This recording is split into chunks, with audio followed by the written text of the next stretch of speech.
여러분은 혹시 한나라의 국모가 자신들의 궁궐 안에서, 그것도 외세의 손에 의해 잔혹하게 시해당하는 비극적인 사건을 상상해 보신 적 있으십니까?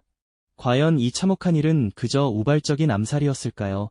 아니면 이미 예정되어 있던 거대한 제국 몰락의 서막을 알리는 충격적인 징조였을까요? 오늘 우리는 그 질문의 답을 찾아가는 여정을 시작해 보려 합니다. 단순히 과거의 사실들을 나열하는 것이 아니라 사랑과 권력, 그리고 거세게 밀려오는 외세의 압박 속에서 한 부부가 겪어야 했던 인간적인 고뇌와 그들의 선택이 한나라의 운명을 어떻게 뒤흔들었는지, 그 드라마틱한 이야기를 함께 추적해 볼 예정입니다. 19세기 중반, 조선은 그야말로 폭풍전야와 같은 시기를 보내고 있었죠. 서구 열강의 거대한 파도가 아시아 전역을 휩쓸고 있었고, 그 물결은 작은 나라 조선에게도 예외 없이 밀려오고 있었습니다. 이런 격동의 시기에 어린 왕 고종이 왕위에 오르며 역사의 새로운 장이 펼쳐졌습니다. 당시 고종은 12살의 어린 나이였기에 그의 아버지인 흥선대원군이 섭정으로서 강력한 권력을 휘두르며 나라를 다스리고 있었죠. 대원군은 흔들리는 왕권을 바로잡고 민생을 안정시키기 위해 과감한 개혁을 추진했지만 그의 철권 통치는 필연적으로 많은 반발과 갈등의 씨앗을 품고 있었습니다. 바로 이때 한 여인이 궁궐의 문을 넘어 새로운 운명을 맞이하게 됩니다. 그녀는 여흥 민씨 가문의 민자영, 훗날 명성황후로 불리게 될 인물이었죠. 민자영은 16살의 나이로 왕비에 간택되어 궁궐에 입성했습니다. 당시 왕실의 외척 세력을 견제하려던 대원군의 의도에 따라 비교적 세력이 약한 가문 출신이었던 그녀는 처음에는 그저 어린 왕의 반려이자 순종적인 왕비로 여겨졌을지도 모릅니다. 하지만 그녀의 눈빛 속에는 예사롭지 않은 총명함과 강인함이 숨어 있었죠. 궁궐이라는 거대한 무대에서 왕비로서의 역할을 익히고 점차 자신의 존재감을 드러내기 시작한 민자영은 시간이 흐를수록 예상을 뛰어넘는 면모를 보여주게 됩니다.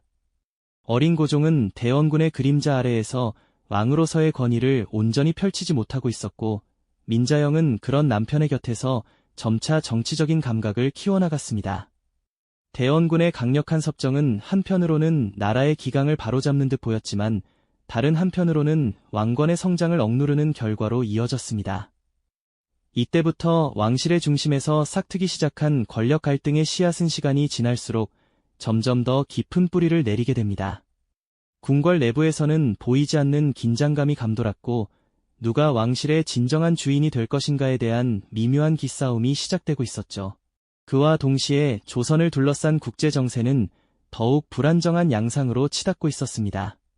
서양 열강들은 아시아 각국의 문호 개방을 강요하며 자신들의 세력을 확장하려 했고, 이웃나라인 일본 또한 메이지 유신을 통해 근대화를 이룩하며 조선을 향한 야욕을 노골적으로 드러내기 시작했습니다. 청나라와 러시아 역시 조선을 자신들의 세력권 안에 두려는 움직임을 보였죠. 마치 거대한 바다 한가운데 떠있는 작은 배처럼 조선은 사방에서 밀려오는 파도에 위태롭게 흔들리고 있었습니다. 이 모든 불안정한 상황 속에서 왕비 민자영은 단순한 왕실의 일원을 넘어 한나라의 운명을 짊어질 중요한 인물로 성장해 나갔던 것입니다. 그녀의 등장은 과연 조선에 어떤 변화를 가져오게 될까요? 왕실 내부의 권력 다툼과 외부의 거대한 압박 속에서 이 젊은 왕비는 과연 어떤 선택을 하게 될까요? 이야기는 이제 막 시작되었을 뿐입니다. 왕실 내부의 권력 다툼과 외부의 거대한 압박 속에서 이 젊은 왕비는 과연 어떤 선택을 하게 될까요? 어린 고종을 대신해 정치를 이끌던 흥선대원군의 시대는 그렇게 저물어갔습니다. 오랜 섭정 기간 동안 쌓아올린 그의 강력한 권세는 이제 성년이 된 고종과 그 곁에 선 왕비 민자영, 즉 훗날의 명성황후의 등장으로 점차 흔들리기 시작했던 것이죠. 왕비 민자영은 단순히 궁궐 안의 여인이 아니었습니다. 그녀는 서서히 자신만의 정치적 기반을 다지며 섭정의 그늘 아래 있던 왕실의 실권을 향해 조용하지만 단호하게 걸음을 옮기기 시작했죠. 그녀를 중심으로 한 세력은 대원군이 추진했던 쇄국 정책에 반대하며 개방과 변화를 주장했고, 이는 결국 대원군의 하야라는 결과를 가져오게 됩니다. 바야흐로 조선의 정치는 새로운 국면을 맞이하게 된 것입니다. 하지만 대원군의 퇴장이 곧 평화의 시작은 아니었습니다. 오히려 왕실의 권력을 장악한 명성황후를 중심으로 한 민씨 척족들의 득세는 또 다른 갈등의 불씨를 지폈습니다. 이제 조선 내부에서는 거대한 두 개의 사상이 격렬하게 충돌하기 시작했죠. 하나는 서양 문물과 제도를 적극적으로 받아들여 나라를 부강하게 만들어야 한다는 개화파의 목소리였습니다. 이들은 서구 열강의 강대한 힘을 인정하고 일본의 메이지 유신처럼 우리도 빠르게 변화해야만 살아남을 수 있다고 믿었죠. 반면 유교적 가치와 전통 질서를 수호하며 외세의 침략에 맞서 싸워야 한다는 이정척사파의 주장도 만만치 않았습니다. 이들은 서양의 문명은 오랑캐의 것이며 우리의 고유한 정신과 문화를 지켜내는 것이야말로 진정한 나라를 위하는 길이라고 보았습니다. 이처럼 상반된 가치관은 조정 대신들의 회의를 격렬한 논쟁의 장으로 만들었고 때로는 피를 부르는 비극으로 이어지기도 했습니다. 이러한 내부의 혼란은 외부 세력에게는 더할 나위 없는 기회로 작용했습니다. 서양 열강과 일본, 청, 러시아는 조선의 불안정한 정세를 틈타 자신들의 영향력을 확대하려 했죠. 1882년 구식 군인들의 불만이 폭발하여 일어난 이모군란은 그 대표적인 예입니다. 이 사건은 명성황후가 잠시 궁궐을 떠나 피신해야 할 만큼 격렬했고 결국 청나라 군대가 개입하여 겨우 진압될 수 있었죠. 하지만 이는 청나라가 조선에 대한 종주권을 더욱 노골적으로 주장하게 되는 빌미를 제공했습니다. 불과 2년 뒤인 1884년에는 김옥균을 비롯한 개화파들이 일본의 지원을 받아 정변을 일으킨 갑신정변이 발생했습니다. 이들은 급진적인 개혁을 추진하려 했지만 역시 청나라 군대의 개입으로 3일 천하로 막을 내리고 말았죠. 이 두 사건은 조선이 더 이상 스스로의 힘으로 내부의 문제를 해결하기 어렵다는 것을 여실히 보여주었으며 동시에 일본과 청나라가 조선의 주도권을 놓고 치열하게 다투는 무대로 변질되고 있음을 알리는 신호탄이었습니다. 나라의 곳곳에서는 서양식 무기로 무장한 외국 군대가 활보하고 백성들은 언제 터질지 모르는 불안감 속에서 하루하루를 살아가야 했습니다. 마치 거대한 폭풍우가 몰아치기 직전의 바다처럼 조선은 안팎으로 휘몰아치는 위기 속에서 심하게 요동치고 있었던 것입니다. 왕비 민자영이 권력을 장악하고 개혁을 추진하려 했지만 그녀의 앞에는 대원군 세력과의 갈등은 물론 개화와 척사라는 이념 대립, 그리고 무엇보다 조선을 삼키려는 외세의 거대한 그림자가 드리워져 있었죠. 이제 조선이라는 작은 배는 거센 파도에 맞서 홀로 항해해야 하는 절박한 상황에 놓이게 됩니다.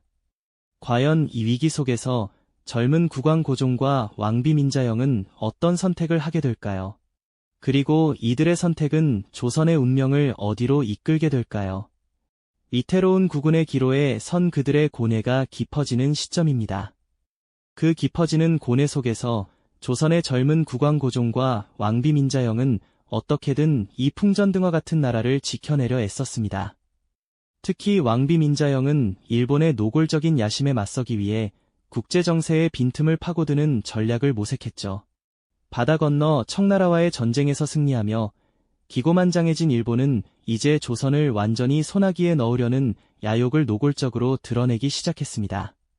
마치 굶주린 맹수가 먹잇감을 노리듯 조선을 향한 일본의 집요한 시선은 더욱 날카로워졌습니다.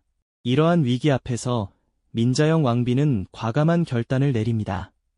일본의 독주를 견제하기 위해 또 다른 강대국, 바로 러시아의 힘을 빌리기로 한 것이었죠. 그녀는 러시아 공사 베베르를 통해 러시아 세력을 끌어들이려 했고 이는 얼핏 보면 일본을 견제할 묘수처럼 보였습니다. 하지만 이는 곧 일본의 격렬한 분노를 불러일으키는 치명적인 수가 되고 말았습니다. 자신들의 독점적인 영향력을 위협하는 민자영 왕비의 행보는 일본에게는 용납할 수 없는 도전이었으니까요. 결국 일본은 잔혹한 음모를 꾸미기 시작했습니다. 주조선 일본 공사 미우라고로는 이 모든 상황의 배후에서 섬뜩한 계획을 지휘했죠. 1895년 10월 8일 새벽, 어둠이 짙게 깔린 경복궁에는 상상조차 할 수 없는 비극의 그림자가 드리워졌습니다. 일본군과 낭인, 그리고 일부 조선인 협력자들까지 칼날을 번뜩이며 궁궐 깊숙이 침입해 들어온 것입니다. 그들은 마치 귀신처럼 고요했던 궁궐을 순식간에 아수라장으로 만들었죠. 그날의 궁궐은 피로 물든 비극의 현장이 되고 말았습니다. 왕비 민자영은 궁궐 안에서, 그것도 외세의 침입자들에 의해 무참히 시해당하는 비극적인 운명을 맞이합니다. 한 나라의 국모가 이토록 잔혹하게 쓰러졌다는 사실은 조선의 백성들에게는 엄청난 충격과 비통함을 안겨주었습니다. 가장 안전해야 할 궁궐이 핏빛 사륙의 현장으로 변해버린 그 참혹한 광경은 역사의 가장 어두운 한 페이지로 기록되었죠. 이 모든 참상을 눈앞에서 목격해야 했던 고종 황제의 심정은 어떠했을까요?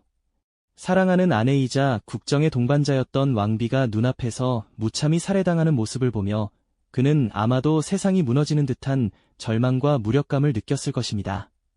그의 망연자실한 표정은 한나라의 국왕으로서 자신의 왕비조차 지켜내지 못했다는 깊은 자책감과 함께 절박한 위기에 처한 조선의 운명을 그대로 보여주는 듯했습니다. 을미사변이라는 이 비극적인 사건은 조선의 앞날에 돌이킬 수 없는 상흔을 남겼습니다. 이 사건 이후 고종은 일본의 감시와 압박 속에서 극심한 불안감에 시달려야 했습니다.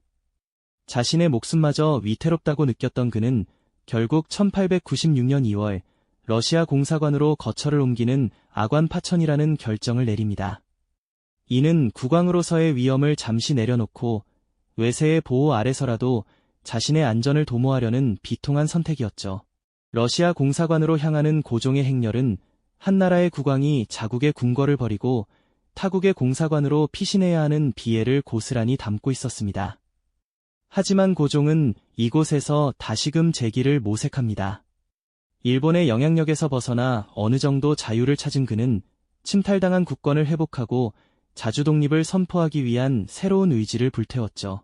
그리고 마침내 1897년 고종은 자주 독립의 의지를 천명하며 조선의 국호를 대한제국으로 당당히 바꾸고 스스로 황제의 자리에 오르는 중대한 결단을 내립니다.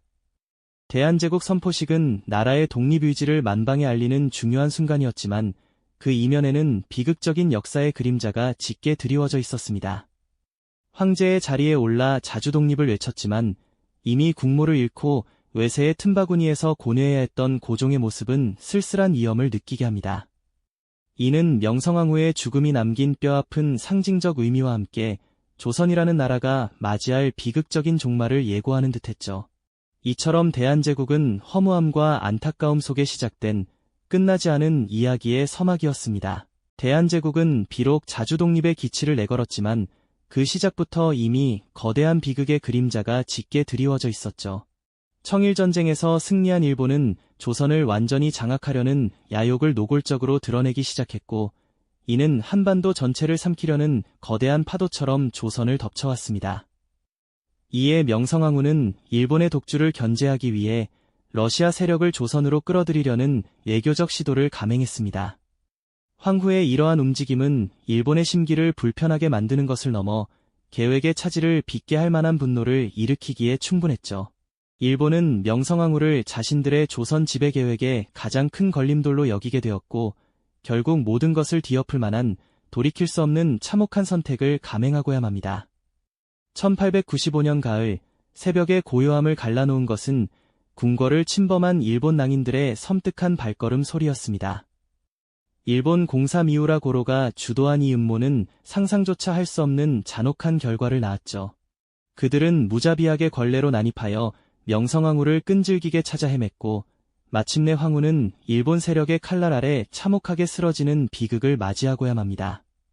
한나라의 국모가 자신들의 궁궐 안에서 외세에 의해 무참히 시해당하는 사건은 조선 역사상 전례 없는 충격이자 씻을 수 없는 치욕으로 기록되었습니다. 이 끔찍하고 비인간적인 소식을 접한 고종 황제의 심정은 과연 어떠했을까요? 사랑하는 아내이자 든든한 국정의 동반자를 하루아침에 잃은 참담한 슬픔과 자신의 궁궐에서조차 국모를 지켜내지 못했다는 뼈아픈 무력감, 그리고 외세의 극악무도한 폭력 앞에 속절없이 무릎 꿇어야 했던 황제의 절망감은 그 어떤 말로도 형언할 수 없었을 겁니다. 망연자실한 고종의 모습은 그야말로 한나라의 운명이 풍전등화임을 보여주는 듯했죠. 이 을미사변은 단순한 암살 사건이 아니었습니다. 이는 조선이라는 나라가 겪게 될 비극적인 종말을 알리는 섬뜩한 예고편이자 일본의 조선 침략 야욕이 어디까지 치달을 수 있는지를 보여주는 잔혹한 경고였던 셈입니다. 국모를 잃고 신변마저 위협받던 고종은 결국 1896년 러시아 공사관으로 거처를 옮기는 아관 파천을 단행하게 됩니다. 이는 자주 독립을 외치며 대한제국을 선포했던 황제가 자신의 안전조차 보장받지 못하는 비극적인 현실을 고스란히 드러내는 사건이었죠. 비록 대한제국이 선포되고 근대화를 위한 눈물겨운 노력이 이어졌지만 이미 기울어진 국운을 되돌리기에는 역부족이었습니다. 명성황후의 죽음은 단순한 개인의 비극을 넘어 조선이라는 나라가 자주성을 잃고 외세의 발 아래 놓이게 되는 결정적인 상징이 되어버렸습니다. 텅 빈 궁궐을 바라보는 고종의 쓸쓸한 뒷모습에서 우리는 망국의 비애를 읽을 수 있었을까요? 사랑하는 사람을 잃은 슬픔과 함께 나라의 운명을 짊어져야 했던 고종의 고통은 깊어만 갔습니다. 결국 조선은 1910년 일본에 의해 국권을 완전히 상실하며 역사 속으로 사라지는 비극적인 종말을 맞이하게 되죠. 명성황후와 고종이 그토록 지키려 했던 왕실과 나라는 이렇게 힘없이 무너져 내렸습니다. 그들의 노력과 사랑은 결국 거대한 외세의 파도 속에서 비극적인 결말을 맞이했던 겁니다. 우리는 왜 이 비극적인 역사를 오늘날 다시 마주하고 기억해야 할까요? 이 이야기는 단순히 과거의 참혹한 사건을 되새기는 것을 넘어 우리에게 중요한 교훈을 던져줍니다. 자주적인 국력을 키우고 냉철하게 국제 정세를 판단하는 것이 얼마나 중요한지, 그리고 국가의 위기 앞에서 지도자의 역할이 얼마나 막중한지를 일깨워주죠. 한반도를 둘러싼 지정학적 현실은 여전히 복잡하고 우리는 과거의 실수를 되풀이하지 않기 위해 끊임없이 역사를 공부하고 미래를 준비해야 할 것입니다. 명성황후와 고종의 비극적인 사랑과 노력이 단순한 실패로만 기억되어서는 안 될 것입니다. 그들의 고뇌와 저항은 오늘날 우리가 자주 독립을 지키기 위해 기억해야 할 중요한 역사의 한 페이지로 남아 있습니다. 그들의 이야기는 우리에게 끊임없이 질문을 던집니다. 과연 우리는 그들의 희생을 잊지 않고 진정한 자주 독립의 길을 향해 나아가고 있을까요? 이 영상이 도움이 되셨다면 좋아요와 구독 부탁드립니다. 여러분의 응원이 제게 큰 힘이 됩니다. 다음 영상에서도 더 유용한 정보를 공유하겠습니다. 감사합니다.